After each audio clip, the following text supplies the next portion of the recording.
창세기 41장 38절부터 44절. 창세기 41장 38절부터 44절 한 절씩 교독합니다.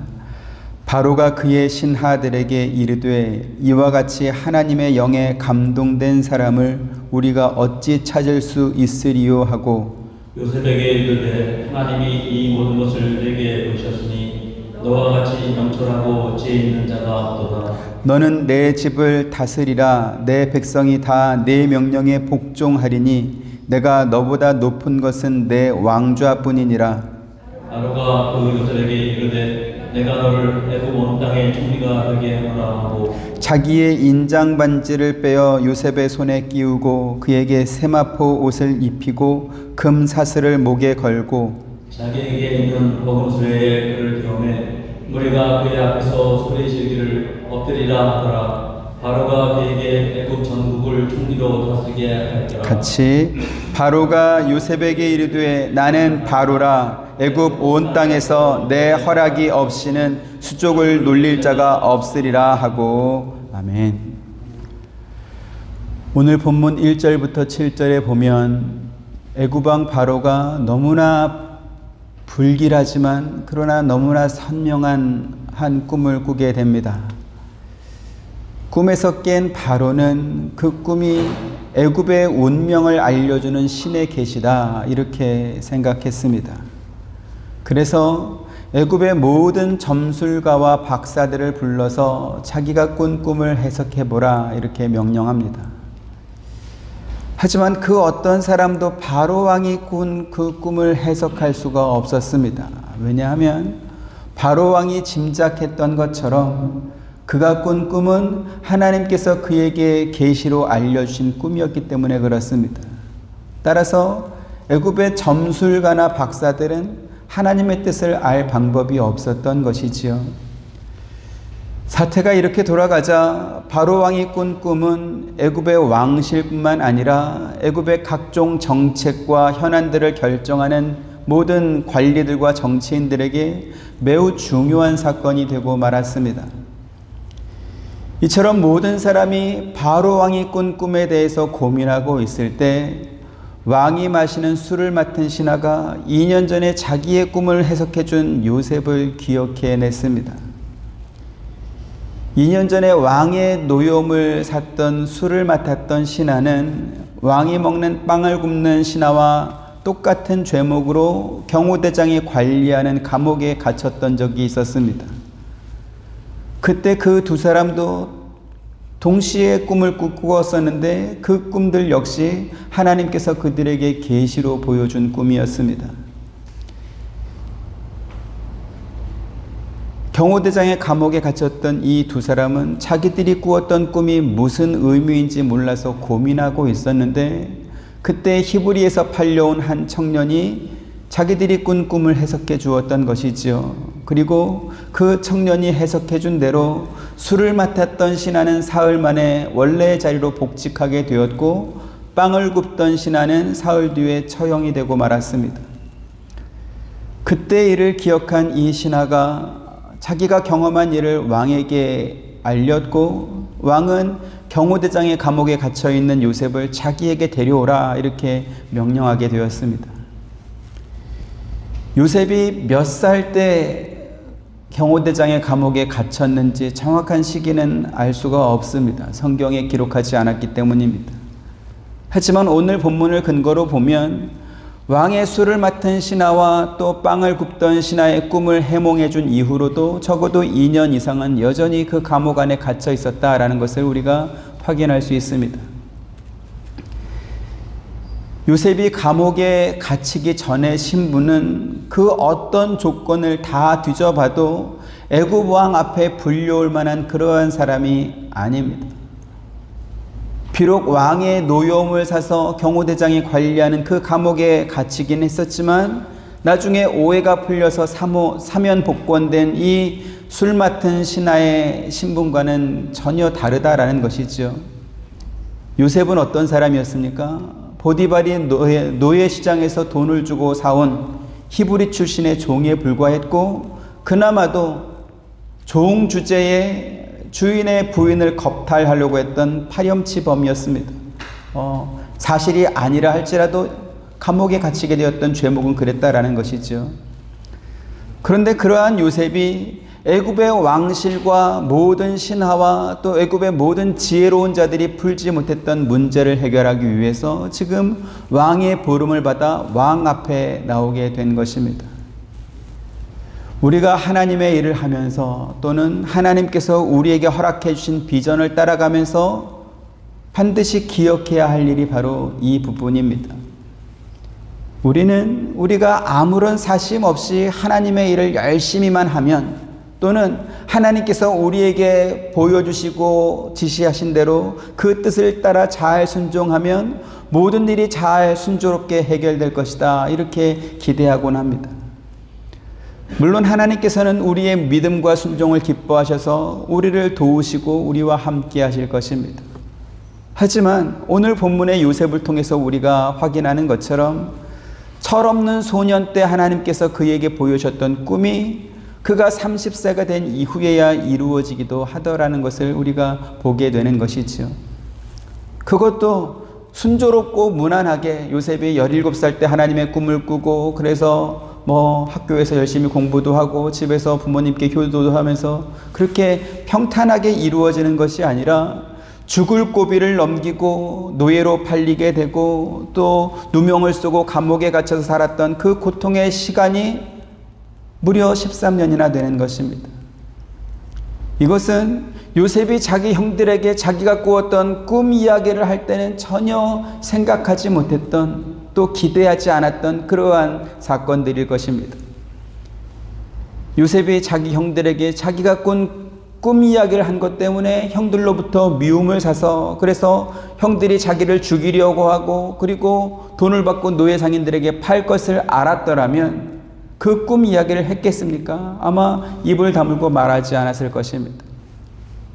또 요셉이 자기를 믿어준 그 주인 보디발과의 약속을 지키기 위해서 이렇게 애를 쓰다가 누명을 쓰고 적어도 2년 넘게 감옥에 갇힐 것을 예상했더라면 아마도 요셉은 적극적으로 자기를 방어할 새로운 방법을 모색했을 것입니다. 보디발의 안주인이 반복해서 자기에게 동침을 요구하고 부적절한 관계를 요구하고 있는 것을 자기 주인 보디발에게 알려서 그래서 자기의 무고함을 변호하고 그리고 모든 원인의 책임이 그 보디발의 부인에게 있다라는 것을 알렸을 수도 있을 것입니다. 하지만 하나님께서 보여주시는 계시를 보고 또 그 계시를 확실하게 믿었던 요셉이라 할지라도 자기 인생의 앞날에 어떠한 사건들이 또 어떠한 난처한 일들이 생기게 될지는 전혀 알 수 없었더라는 것입니다. 그 결과가 무엇이었습니까? 노예로 팔리는 것이었고 또 감옥에 갇혀서 오랜 세월 동안 살게 되는 것이었습니다. 요셉의 생애는 우리가 하나님께서 원하시는 일을 하고 또 우리가 그 일을 기쁘게 순종한다 할지라도 우리의 인생이 평탄하게 잘 풀리지 않을 수도 있다라는 것을 보여주고 있습니다. 하지만 더 중요한 건 뭐냐면 이렇게 요셉의 인생이 평탄하게 풀리지 않았다고 해서 하나님께서 요셉을 외면하셨다거나 혹은 요셉을 통하여 이루려고 하시는 하나님의 일을 중단하지 않으셨다라는 것입니다. 형들에 의해서 노예로 팔린 요셉이 뜨거운 사막길을 외롭게 걸어갈 때나 혹은 보디발의 집에서 노예 생활을 할 때나 혹은 억울하게 감옥에 갇혔을 때도 하나님께서는 요셉과 함께 하셨습니다. 그런가 하면 자기를 도와주겠노라고 했던 그 술을 맡았던 관원장이 요셉을 까마득하게 잊어버리고 아무도 그를 기억하지 못할 때도 하나님께서 요셉의 생애를 붙잡고 있었더라는 것이지. 그리고 하나님께서는 그 요셉을 바로가 인정하는 애굽의 서열 2위 총리로 만들어 주셨습니다. 사람들은 언제나 결과가 중요하죠. 그래서 마침내 애굽의 총리의 자리까지 오른 요셉의 성공 신화를 좋아합니다. 하지만 성경은 요셉이 살아왔던 고난의 생애를 기록하고 있습니다. 17살에 형들에 의해서 노예 상인들에게 팔리고 보디발의 집에서 종살이를 하다가 누명을 쓰고 감옥에 갇히고, 왕이 마시는 술을 맡았던 신하가 원래의 자리로 복권된 뒤에도 자기를 기억하여 억울한 문제를 해결해 줄 거라고 기대했지만, 그러나 그 신하가 그 모든 사실을 잊어버리는 바람에 그를 기다리는 세월이 2년이 넘었다라는 것을 낱낱이 기록하고 있습니다. 어떻게 보면 가혹하죠. 하지만 이렇게 요셉이 살아왔던 고난의 세월과 또 사연 많은 이야기들 중에서 그 어느 한 부분만이라도 이렇게 빠지고 없었더라면 아마도 애굽의 총리가 된 요셉 역시 없었을 것입니다. 그런데 이처럼 요셉은 자기가 기대하지 않았던 삶을 살면서도 하나님을 믿는 그 믿음을 포기하지 않았습니다. 믿음은 무엇입니까? 내가 이해하지 못하고 내가 기대하지 않은 방향으로 내 인생이 지금 가고 있다 할지라도 나를 붙드시고 나를 붙잡고 일하시는 그 하나님의 방법을 신뢰하고 기다리는 것, 그것이 바로 믿음입니다. 로마서 8장 28절 같이 한번 보시죠. 시작. 우리가 알거니와 하나님을 사랑하는 자 곧 그의 뜻대로 부르심을 입은 자들에게는 모든 것이 합력하여 선을 이루느니라 이랬습니다. 하나님께서는 요셉이 경험했던 모든 최악의 상황들이 모두 합력하여서 선을 이룰 수 있도록 요셉의 생애와 함께 하셨고 또 그를 통해서 하나님의 뜻을 이루셨습니다. 오늘 본문의 요셉이 대표적인 인물로 등장하고 있긴 하지만, 그러나 요셉뿐만 아니라 성경에 보면 모세나 다윗이나 엘리야나 예레미야와 같은 선자들도 요셉과 비슷한 삶을 살았습니다. 그들이 하나님의 부르심과 선택을 받고 또 하나님의 명령에 따라 이스라엘 백성들에게 하나님의 뜻을 전하고 또 나라를 구하는 혁혁한 공로를 세웠을지라도 그들은 자기 백성들로부터 미움을 받았더라는 것입니다. 민수기 11장 11절부터 15절 봅니다. 모세가 여호와께 여짜오되 어찌하여 주께서 종을 괴롭게 하시나이까? 어찌하여 내게 주의 목전에서 은혜를 입게 아니하시고 이 모든 백성을 내게 맡기사 내가 그 짐을 지게 하시나이까? 이 모든 백성을 내가 배웠나이까? 내가 그들을 낳았나이까? 어찌 주께서 내게 양육하는 아버지가 젖먹는 아이를 품듯 그들을 품에 품고 주께서 그들의 열조에게 맹세하신 땅으로 가라 하시나이까? 이 모든 백성에게 줄 고기를 내가 어디서 얻으리이까? 그들이 나를 향하여 울며 이르되 우리에게 고기를 주어 먹게 하라 하온즉 책임이 심히 중하여 나 혼자는 이 백성을 감당할 수 없나이다. 같이 주께서 내게 이같이 행하실진대 구하옵나니 내게 은혜를 베푸사 즉시 나를 죽여 내가 고난당함을 내가 보지 않게 하옵소서. 모세는 이스라엘 백성들이 자기들의 장막에서 그들이 애굽에 살 때 먹었던 고기와 부추와 마늘과 무슨 생선과 참외와 이런 것들이 생각난다고 하면서 우는 것을 듣고 무거운 책임감을 느꼈습니다. 하지만 아무것도 없는 광야에서 그 많은 이스라엘 백성들을 먹일 수 있는 고기를 어떻게 구할 수 있겠습니까? 그래서 하나님께 이렇게 기도하는 것이죠. 차라리 나를 죽여서 백성들의 원망을 들어야 되는 자신의 비참한 처지를 면하게 해달라, 이러한 간구를 하나님께 드리고 있는 것입니다. 엘리야 선지자 역시 마찬가지였습니다. 아합의 부인이었던 이스벨이 그가 처형한 우상의 선자들처럼 나도 너를 죽이겠다 이렇게 협박하자 광야로 들어가서 하나님께 자기 생명을 거둬달라는 그러한 기도를 엘리야가 또 하는 것이죠. 열왕기상 19장 4절 같이 봅니다.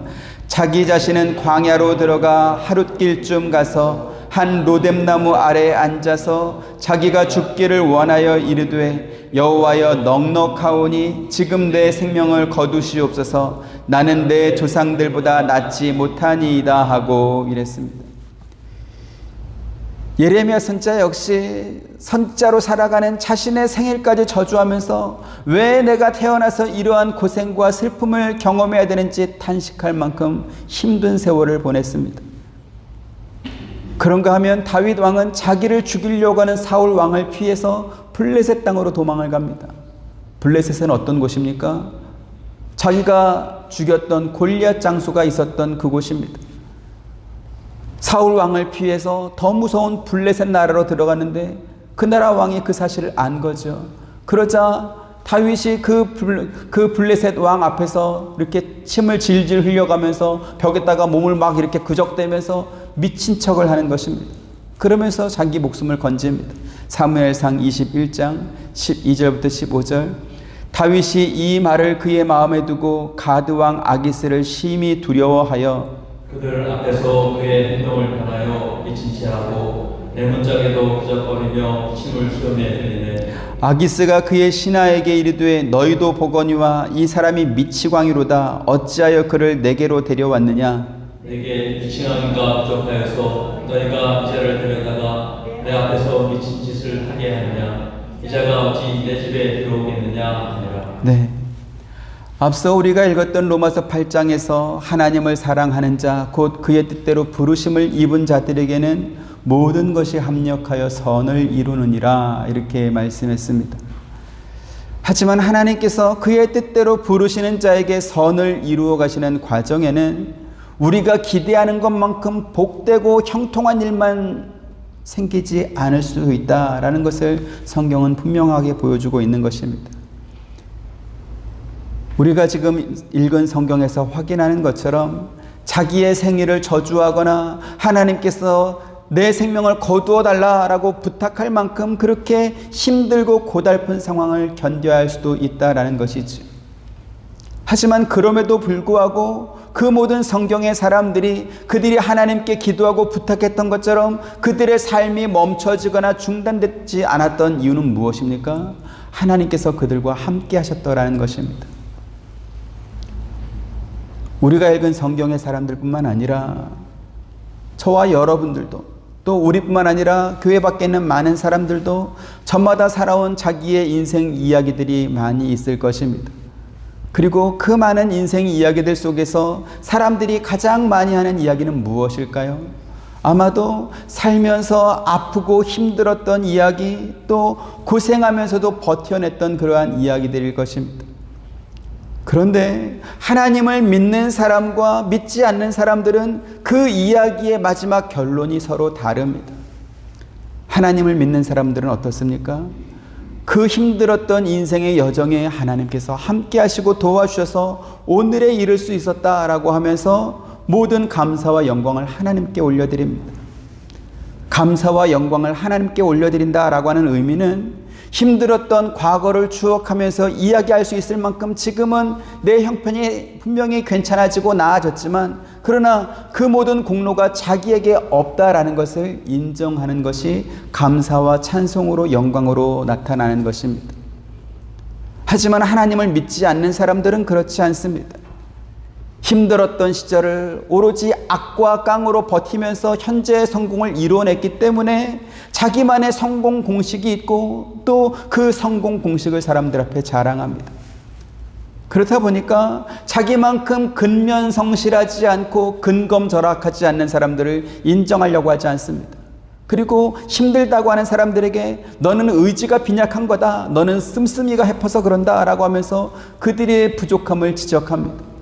거기서 더 나아가서 심한 가난을 극복하고 성공한 나처럼 살아야 된다 이렇게 또 주장하기도 하죠.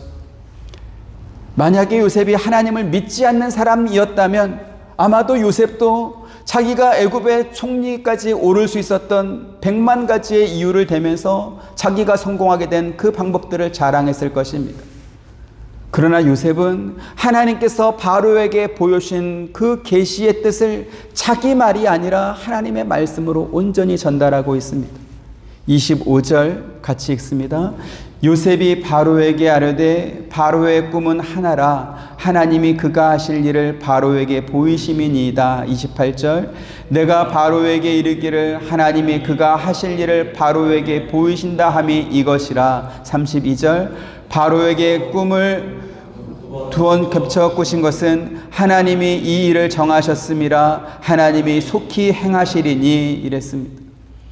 이처럼 요셉이 하나님께서 바로 왕에게 장차 애굽 땅에 임하게 될 풍년과 또 흉년의 징조를 꿈으로 보여주셨다라고 말하자 바로는 요셉에게 이렇게 대답하고 있습니다. 38절부터 40절. 바로가 그의 신하들에게 이르되 이와 같이 하나님의 영에 감동된 사람을 우리가 어찌 찾을 수 있으리요 하고 요셉에게 이르되 하나님이 이 모든 것을 내게 보이셨으니 너와 같이 명철하고 지혜 있는 자가 없도다. 같이 너는 내 집을 다스리라. 내 백성이 다 내 명령에 복종하리니 내가 너보다 높은 것은 내 왕좌뿐이니라. 아멘. 바로 왕은 대제국으로 자부하던 자기 나라에 자신이 꾼 꿈조차 제대로 해석할 인재가 없다라는 사실을 인정했습니다. 그리고 그것은 당연합니다. 왜요? 하나님께서 보여주신 계시는 오직 하나님의 사람만 해석할 수 있기 때문에 그렇습니다.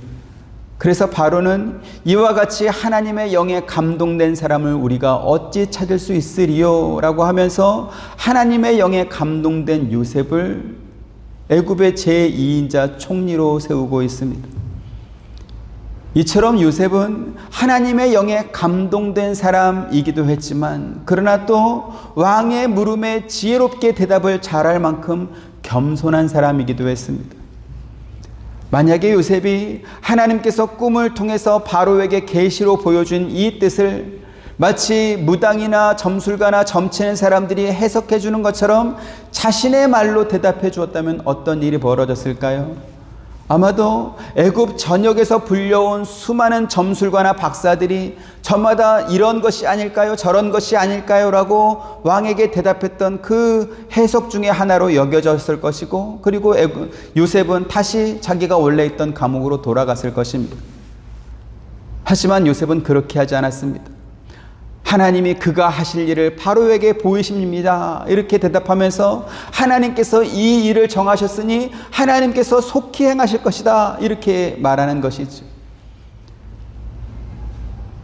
하나님의 영에 감동되고 하나님의 은혜를 받았으면서도 마치 자기에게만 특별한 성령의 능력이 있는 것처럼 자기를 높이는 그러한 죄를 요셉은 범하지 않았던 것입니다. 유다 왕 히스기야가 병들어 죽었을 때 히스기야가 하나님께 눈물로 호소하며 기도했습니다. 그러자 하나님께서는 선지자를 보내서 그의 생명이 15년간 연장될 뿐만 아니라 북왕국 이스라엘을 멸망시켰던 아수르조차도 침략하지 못하는 그러한 강성한 나라로 만들어주겠다 이렇게 약속했습니다. 왕정시대에 왕이 병들어서 갑자기 죽음으로 인해서 왕권이 온전하게 계승되지 못하면 내부적으로는 반역의 위험이 생기고 외부적으로는 침략의 위험을 당하게 됩니다.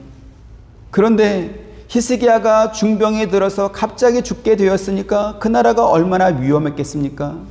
그런데 하나님께서는 눈물로 기도하는 히스기야에게 은혜를 베푸셔서 히스기야 본인뿐만 아니라 왕실과 유다 나라를 보호해 주셨습니다. 그리고 이와 같은 소문이 유다뿐만 아니라 주변 나라에도 퍼지자 신흥 강국으로 떠오르던 바벨론의 왕조차도 자기의 아들을 축하 사절로 이 히스기야에게 보내게 되는 것입니다. 당시에는 바벨론이 아수르와 맞설 수 있는 새로운 강대국으로 떠오르던 그러한 때였습니다. 바벨론 왕은 유다 왕 히스기야와 동맹을 맺어서 아수르를 견제하기 위해서 히스기야의 병 회복을 축하한다라는 그러한 명분으로 많은 예물과 함께 자기 아들을 보냈던 것이죠. 그런데 이때 히스기야는 정말로 이해할 수 없는 그러한 행동을 하게 됩니다. 병들어 죽게 된 자신의 생명뿐만 아니라 유다의 안보까지도 지켜주겠다고 했던 그 하나님께 감사를 하고 하나님께 영광을 돌리면서 하나님께서 이 일을 하셨다 이렇게 말한 것이 아니고 바벨론의 사신으로 온 그 사람들에게 유다의 국력을 자랑했던 것입니다. 이사야 39장 1절 2절 보죠. 그때의 발라단의 아들 바벨론 왕 무로닥 발라단이 히스기야가 병들었다가 나았다함을 듣고 히스기야에게 글과 예물을 보낸지라. 히스기야가 사자들로 말미암아 기뻐하여 그들에게 복을 찾고 곧 은금과 향료와 보배로운 기름과 모든 무기고에 있는 것을 다 보여주었으니 히스기야가 궁중의 소리와 전국 내의 소유를 보이지 아니한 것이 없는지라. 네. 유다 나라는 어떤 나라입니까? 이스라엘의 12지파 중에서 단 2지파로만 이루어진 무슨 나라라고 말할 수도 없는 굉장한 약소국입니다. 그에 비해서 바벨론은 북이스라엘을 멸망시켰던 아수르와 맞설 수 있을 만큼 군사력이 대단한, 유다와는 비교할 수 없는 그러한 강대국입니다. 그러한 나라의 사신에게 자기 나라에 있는 모든 무기고를 다 열어 보여주었다라고 하는 것은 자기 나라가 얼마나 초라하고 또 약한지 그 약점을 스스로 내보인 것과 같은 것이죠. 하나님께서는 히스기야의 교만을 책망하면서 유다의 멸망을 이렇게 예고하고 있습니다. 이사야 39장 4절부터 7절. 이사야가 이르되 그들이 왕의 궁전에서 무엇을 보았나이까 하니 히스기야가 대답하되 그들이 내 궁전에 있는 것을 다 보았나이다. 내 창고에 있는 것으로 보이지 아니한 보물이 하나도 없나이다 하니라. 이사야가 히스기야에게 이르되 왕은 만군의 여호와의 말씀을 들으소서.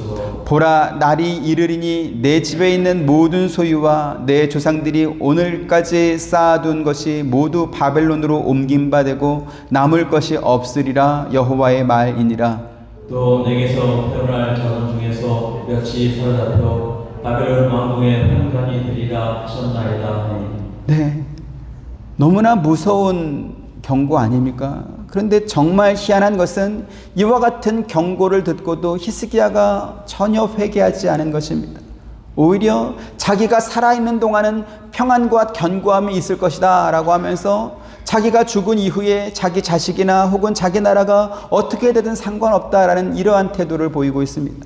39장 8절 같이 보시죠. 시작. 히스기야가 이스라엘에게 이르되 당신이 이른바 여호와의 말씀이 좋소이다 하고 또 이르되 내 생전에는 평안과 견고함이 있으리로다 하니라 이랬습니다. 병들어 죽게 되었던 히스기야가 하나님의 은혜로 그의 생명이 15년이나 연장된 것이 히스기야 본인이나 혹은 그의 자식들이나 혹은 유다 나라에 정말로 좋은 것이었을까요? 차라리 그가 병들어서 일찍 죽어버리고 히스기야를 이은 새로운 왕이 하나님 말씀에 순종하여 살았더라면 히스기야의 집안과 유다 나라에 오히려 더 유익하지 않았을까요? 우리는 지금까지 성경을 읽으면서 혹은 목사님들로부터 이렇게 설교를 들으면서 히스기야가 병들어 죽게 되었을 때 간절히 기도해서 그의 생명이 15년이나 연장되는 그러한 은혜를 받았다라는 그러한 말씀을 듣고서는 우리도 그러한 은혜를 달라 이렇게 기도하곤 했습니다. 그런데 그 귀한 은혜를 받고도 그 은혜를 잘못 사용하면 어떻게 된다? 히스기야처럼 된다라는 것입니다. 히스기야가 좋은 의사를 만나서 좋은 약을 처방받아 가지고 그의 병이 나은 것이 아닙니다. 유다 나라의 최첨단 스텔스 전투기와 또 핵무기를 실어 이렇게 쏠 수 있는 무수히 많은 각종 미사일들이 있어가지고 그래서 강성한 나라가 된 것이 아닙니다. 하나님께서 히스기야의 생명을 연장해 주셨고 또 그의 나라를 지켜주셨습니다. 그렇다면 히스기야는 마땅히 그 영광을 하나님께 돌렸어야 했고 자기는 자랑할 것이 하나도 없다. 나를 살려주시고 내 나라를 지켜주시는 분은 오직 하나님 한 분뿐이다. 이렇게 하나님께 영광을 돌리고 하나님을 자랑했어야 옳습니다. 그러나 히스기야는 자기를 찾아온 바벨론의 사신들에게 유다의 모든 보물 창고와 또 무기고를 낱낱이 다 보여주면서 마치 자기가 대단한 능력이 있는 양 그렇게 자랑했더라는 것이죠. 그리고 그 헛된 자랑 때문에 결국 유다 나라는 망하게 되었고 히스기야가 낳았던 자손들 가운데 몇은 바벨론으로 끌려가서 왕궁의 환관 내시가 되었더라는 것입니다. 여러분, 이건 은혜입니까? 은혜가 아닙니까? 어떻게 생각하십니까? 만약에 여러분들의 자녀가 대적의 나라에 끌려가가지고 아들이 내시가 됐다. 이거는 은혜라고 말하겠습니까? 이건 은혜가 아니라고 말하겠습니까? 히스기야는 누구보다 값진 하나님의 은혜를 받고도 그 은혜를 저주로 바꾸어버리는 잘못을 범한 사람입니다. 그러면 히스기야만 이러는 것 같습니까? 아니요. 받은 은혜를 하나님께만 영광 돌리는 것이 아니라 그 은혜에 숟가락 하나를 얹어가지고 자기 것으로 만드는 그러한 행동을 하는 사람들이 지금도 있고요. 그 차이는 정말로 종이 한 장 차이인 것입니다.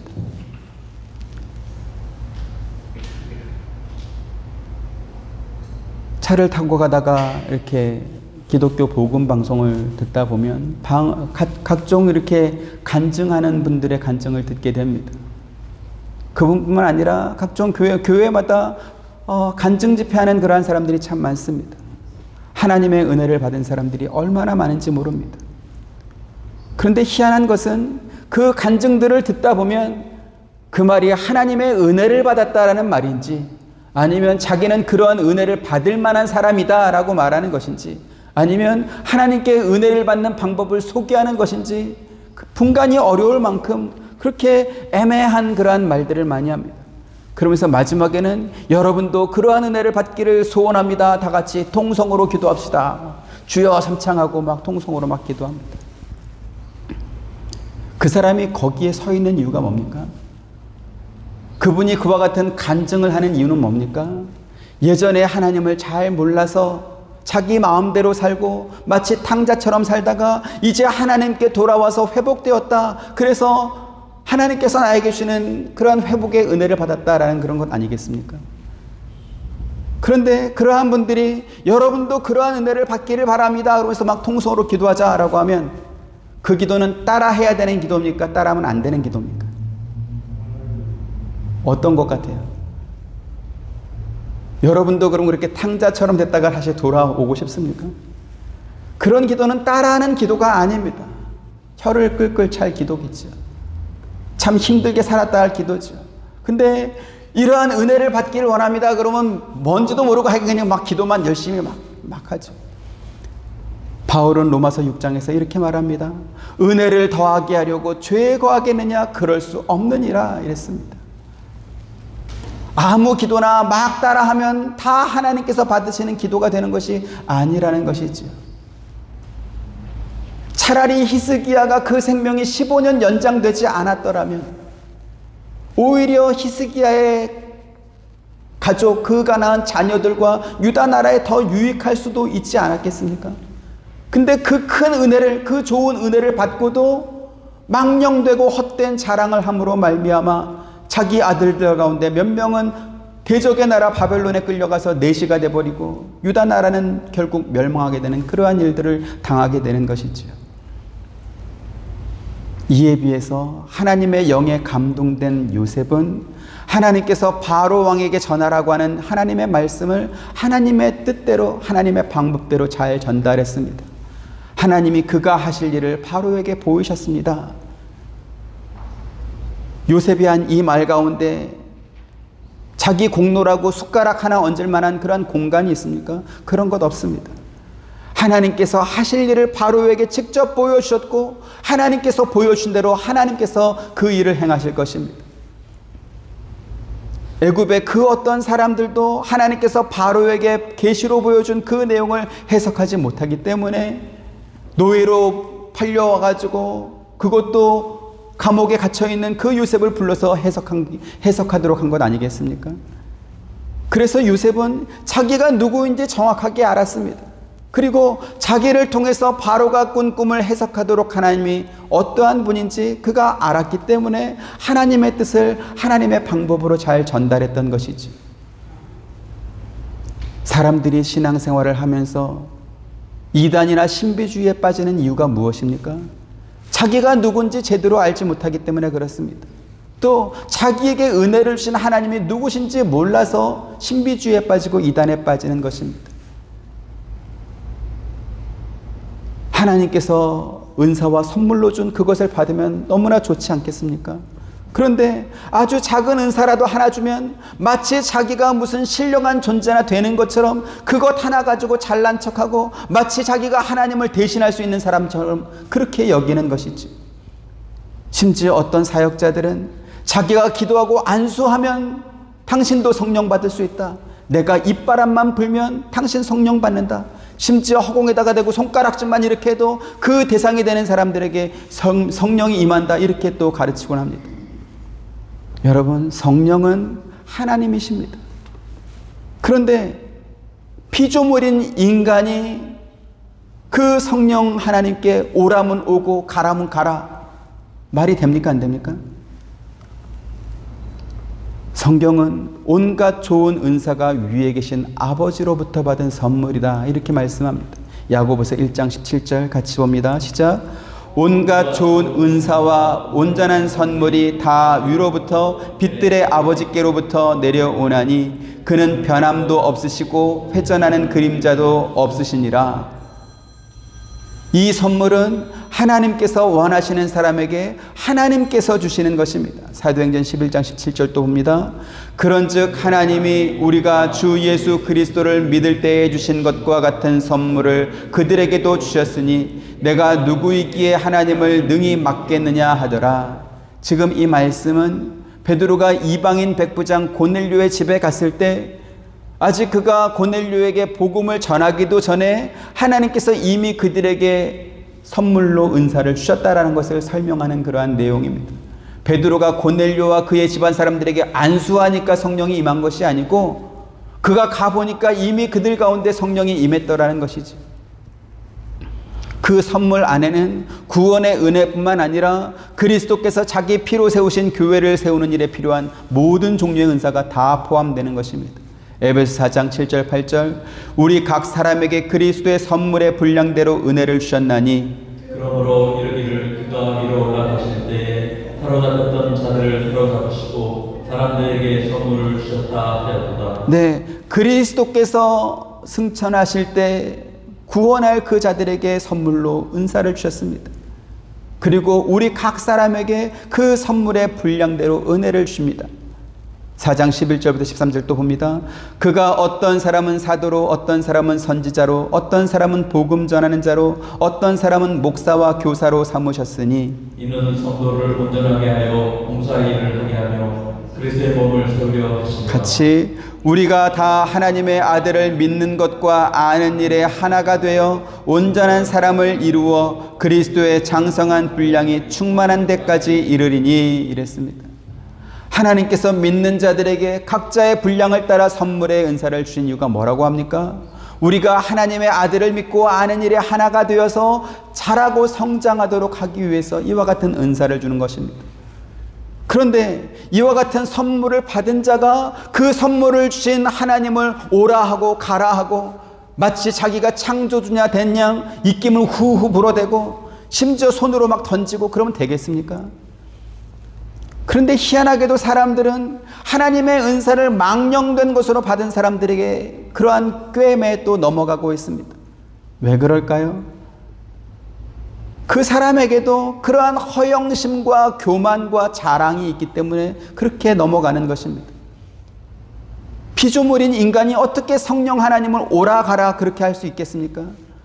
만약에 성령 하나님이 사람의 명령에 따라서 오라 하면 오고 가라 하면 가고 쟤 쓰러지게 하라 그러면 또 쓰러지게 하고 쟤 웃게 해 그러면 또 막 웃게 하고 그러면 누가 하나님이고 누가 종인 거예요? 명령하는 자가 높습니까? 명령을 따라하는 사람이 높습니까? 누가 높은 자죠? 명령권자가 언제나 높습니다. 그렇지 않습니까? 어떻게 부하가 상관한테 명령할 수 있겠어요?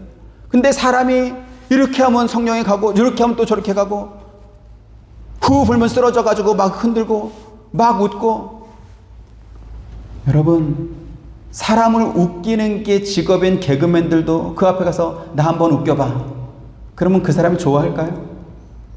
잘못하면 매 맞습니다. 근데 하나님이신데 막 웃고 막 넘어져 가지고 막 흔들고 그러면서 그게 성령의 은혜라고 막 이렇게 주장합니다. 가장 기본적인 상식만 있어도 속지 않을 터인데 인간의 못된 허영심의 종교라고 하는 옷이 입혀지면 이런 기본적인 상식조차도 온전히 작동하지가 않는 것입니다. 그러면서 자기도 그런 권능을 받아서 누구든지 내가 안수하는 사람은 성령을 받을 수 있는 그러한 존재감이 있는 사람이 되고 싶어 하는 것이죠.